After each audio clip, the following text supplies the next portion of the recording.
Breaking, Quant Network has received its first response on patent application in Japan, originally filed in 2020. Now, you may be thinking, why is Japan just popping off like crazy? Well, think about it. It's the timing, right? So if you have them coming out, as we know, remember with the Jasmine news, stating that they're unbanning this whole thing when it came to the stable coins and so on, right? Tether, Circle, and so on. That's big. Now you're starting to see some of the other things. So imagine putting in an application for that particular patent back in 2020, and now you're starting to see, a response, right? This is to the Quant team. You're starting to see more partnerships in Japan in regards to Jasmine. The whole point is what? It's Japan, right? That's the big key takeaway, and how they're positioning themselves for the future, or let's face it, the near future coming up here soon. So it says, apart from one minor issue, the Japanese office has found no reason for refusal on any of Overledger's claims. Let's effing go. Boomer effing sooner. Let's effing go, right? So here's that particular note. It's a little blurry, but it says claim in which no reason for refusal is found. The invention, as in claim of 1-14, no reason for refusal has been found at present. If any reason for refusal is found later, it will be notified, etc., etc. There's a link to the particular response on Telegram if you're, want to nerd it out completely. I did try to bring it to you guys. It wanted me to install a bunch of fonts and stuff like that, and I was like, ugh. Time for the fudders to come out of the woodwork, right? But anyway, but yeah, it goes more into it, but it's big. It's big to see that. You like to see these particular things mentioned. On top of that, we're going to share this tab instead. Shout out to the one and only Quant Papo. Yeah, we got the whole Quant All-Stars up in the house. So you're going to love this. Listen to this. BSN China is revolutionizing the blockchain industry with its interoperable QNT infrastructure. Yeah, QNT infrastructure. Funny how things come out of the woodwork, right? Yeah, you know what I'm talking about. Anyway, enabling developers worldwide to build, deploy, and manage blockchain applications at unprecedented scale. The future of blockchain is now. Now, I'm going to, of course, play this for you guys. Keep in mind, it's I think it's in Mandarin or something like that. But we'll come back in just a moment. After that, I have a great little segues, Larry would say, to throw in to the mix about another particular blockchain and why this is so crucial. Hit that like button if you haven't done so already. Let's go ahead and play this, and then we'll be right back. 引领新一轮的信息技术变革，区块链服务网络 BSN 应运而生。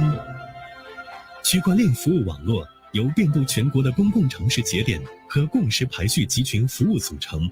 应用发布方和使用方可以使用统一身份证书发布和加入不限数量的区块链应用，不再需要建设独立的区块链运行环境。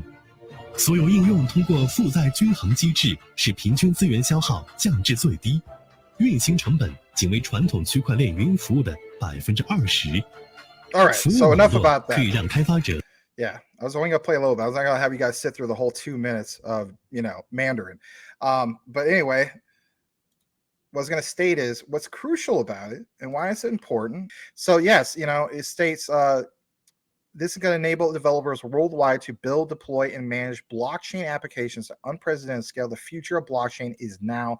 BSN China, digital transformation. But the key thing is where it says BSN China is revolutionizing the blockchain industry with its interoperable QNT. Yes, infrastructure. I cannot pound it home enough. Now, there's more in regards to this. All right, let's jump back into this. So we did have this particular outline for you, and I'm going to share that right now for you. So we talked a little bit about what, Crypto Mike shared, what Greg LUNC shared. Great stuff, right? So let's get a little bit more into why I was mentioning the whole thing with the key thing is Japan, right? So again, shout out to Quant Papo. So here is the next part of that particular outline. This is 3 hours ago, so it's still pretty fresh, right?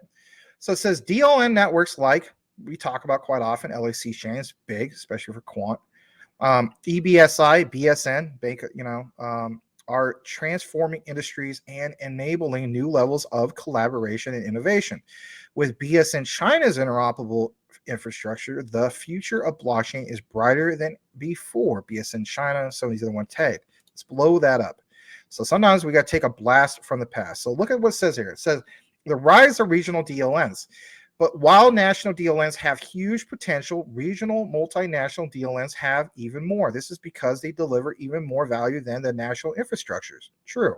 By providing the ability to deal cross-jurisdictional issues and support cross-border trade. True. In fact, the benefits of regional DLNs are so significant that some are already live or in advanced state of development. Now, how do we know which ones are live? I tell you flat out this much right now, right?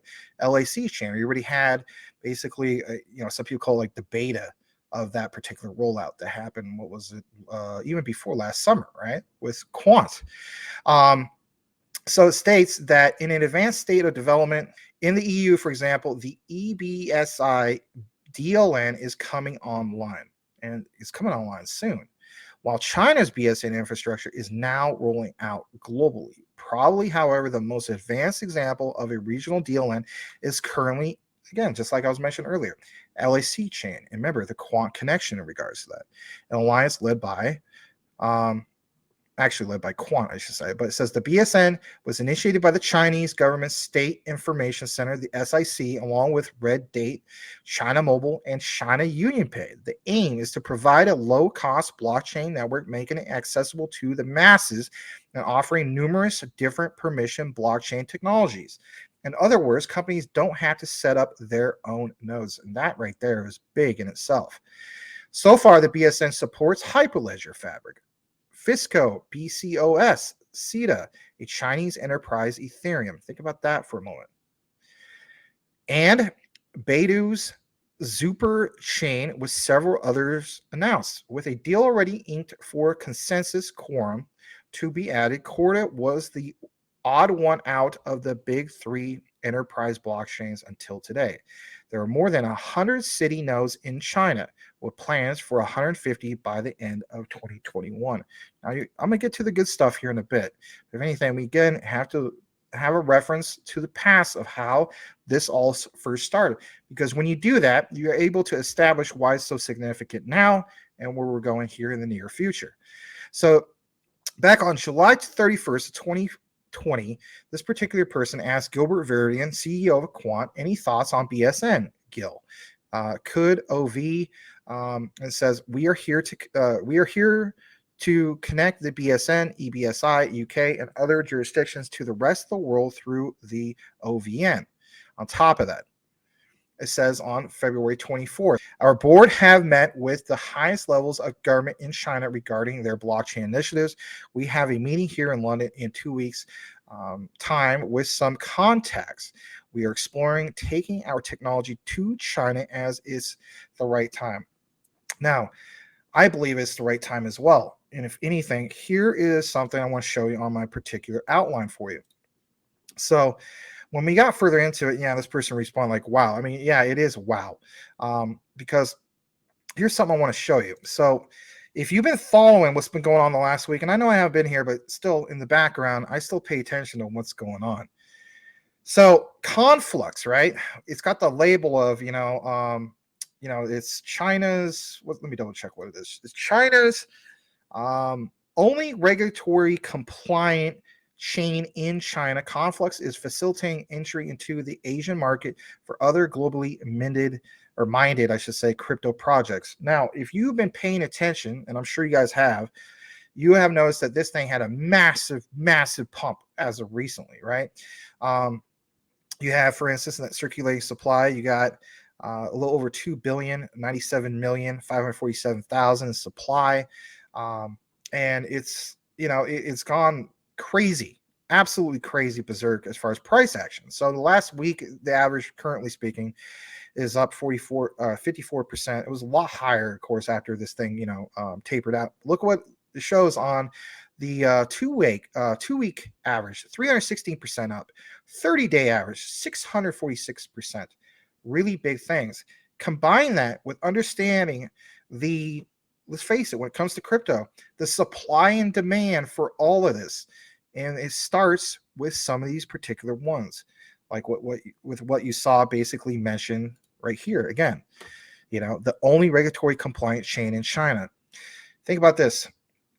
I think if anything, we should pay more attention to maybe some other ones that start popping up before they start popping up or popping off. It's something huge to be, just time it just right. So here's the key takeaway before we kick it back in the comments. And that I want to leave you guys with this just briefly. Okay. We gave you guys this particular outline when it comes to understanding the whole thing with Japan and why that's huge. The timing is what makes the likes of Jasmine huge. The timing is what makes the likes of Conflux huge. The quant connection and all that, right? But the key takeaway is what's happening in Japan, what's happening in China, and so on. If we can do more of, as the saying goes, our own research, hence why you're here tonight, right? DRR with Max. There's something to be said about supply and demand when it comes to crypto. As we know, that's a no-brainer. But there's also something to be said about the timing of when you get into entry points for these particular cryptos and what they are doing with blockchain technology and so on. For me, I am going to take more of my own personal deeper dive into not just Conflux, even though I feel like I missed it a little bit, but I want to research more about other ones out there that might have similar use cases. And if anything, is there something there already? Are these ones building out? How long have they been building out? What have they been doing? Is there partnerships? Are there other countries that have similar regulation, which they put a big blockade, if you will, but now they're making announcements or soon make an announcement that they're coming out of the woodwork and, they are now embracing blockchain technology. That is huge in itself because that shows me that some of these particular ones could very well pop off here soon. I mean, when I show you this again, I'm going to show you this one more time in regards to the one on CoinGecko, on Conflux. When we look at this, yeah, I mean, this was a little bit higher than it was, but the key takeaway is some of what you see right here. I mean, this was, sitting at, oh man, I mean, what, 3 cents? Let's see how it was on 90 days ago. Maybe under that, right? Yeah. So, January 18th, 2023, this was sitting at a little under 3 cents. And then look at this. Again, this is all about supply and demand. And on top of that, having something unique. If you have something that, like the only one available from China, that is what? This right again, I'll share it again. The only regulatory compliant chain in China. Again, think about it. If you're the only of anything, that is big in itself. Let's try to pay more attention to some of these particular ones. And of course, I listen to you guys in the comments when it comes to sharing some of this stuff. Thank you so much for watching, guys. If you have not yet subscribed, do yourself a favor and subscribe for more information on the ISO 222 compliant tokens and hit the notification bell to make sure that you are aware of the new videos when they come up. Max and I cover these ISOs, and we also have a live show every single night at 9 p.m. Eastern Standard Time. Make sure you tune in for that. You won't want to miss it. Thanks again, and we will see you on the next video.